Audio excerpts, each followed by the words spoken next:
আসসালামু আলাইকুম, welcome back to my channel. হাজির হলাম নতুন আরেকটি ভিডিও নিয়ে। আর আমার আজকের ভিডিওতে থাকছে একটি রিকোয়েস্টেড নকশি কাঁথার ভিডিও, যেটার আমি ফুল সেলাই করার টিউটোরিয়াল দিয়েছিলাম। তবে পুরো কাঁথাটা আঁকার টিউটোরিয়াল আমি দেইনি, তার কারণ এটি আমার আঁকা নয়, এটি আমি অন্য লোক দিয়ে আঁকিয়েছিলাম। যেহেতু অন্য লোক এই কাঁথাটি এঁকেছে, তাই আমি চাইছিলাম না যে এই কাঁথাটি আমি ভিডিওতে দেখাই। কিন্তু সবাই অনেক অনুরোধ করছে যে আমি কাঁথাটার যেন একটা ভিডিও আপলোড করি। তো যারা আমার এই কাঁথাটি দেখতে চেয়েছেন তাদের উদ্দেশ্যে এবার আমি বলি, এই কাঁথাটি তৈরি করতে কিন্তু কোনো মাপঝোপের প্রয়োজন পড়ে না। এটা আসলে একটা সাইড থেকে একটা লতার মতো উঠে গেছে, দেখতে পাচ্ছেন ভিডিওতে। এই কাঁথাটা আঁকার যেমন কোনো ধরা বাঁধার নিয়ম নেই, ঠিক তেমনই আরেকটা এই খাতাটার একটা বিশেষত্ব যে চারটি কোণা, খাতার চারটি কোণা কিন্তু সেম।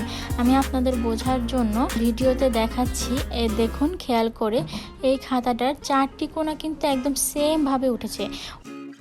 চার কোণা থেকে চারটা লতা সেমভাবে তুলে উনি শুধু ওনার মনের মাধুরী মিশিয়ে শুধু এঁকেই গেছে।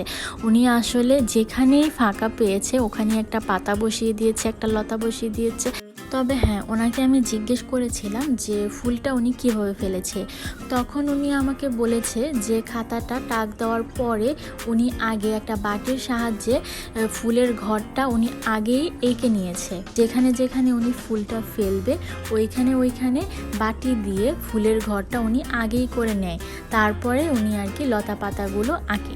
ব্যাস এই হলো খাতাটি।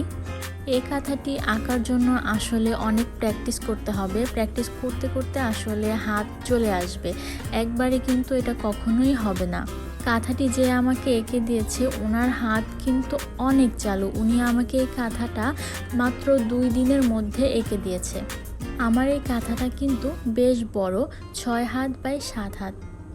আর এই কাঁথাটি আমি করতে প্রায় 16 গজের মতো কাপড় নিয়েছি। জোড়াও পড়েছে মাঝখান দিয়ে, তবে সেলাইয়ের জন্য বোঝা যাচ্ছে না। আর এছাড়া যদি আরও কিছু জানার থাকে কাঁথাটি সম্বন্ধে তাহলে অবশ্যই আমাকে কমেন্ট করে জানাবেন। আজ এ পর্যন্তই, ভালো থাকবেন সবাই। আসসালামু আলাইকুম।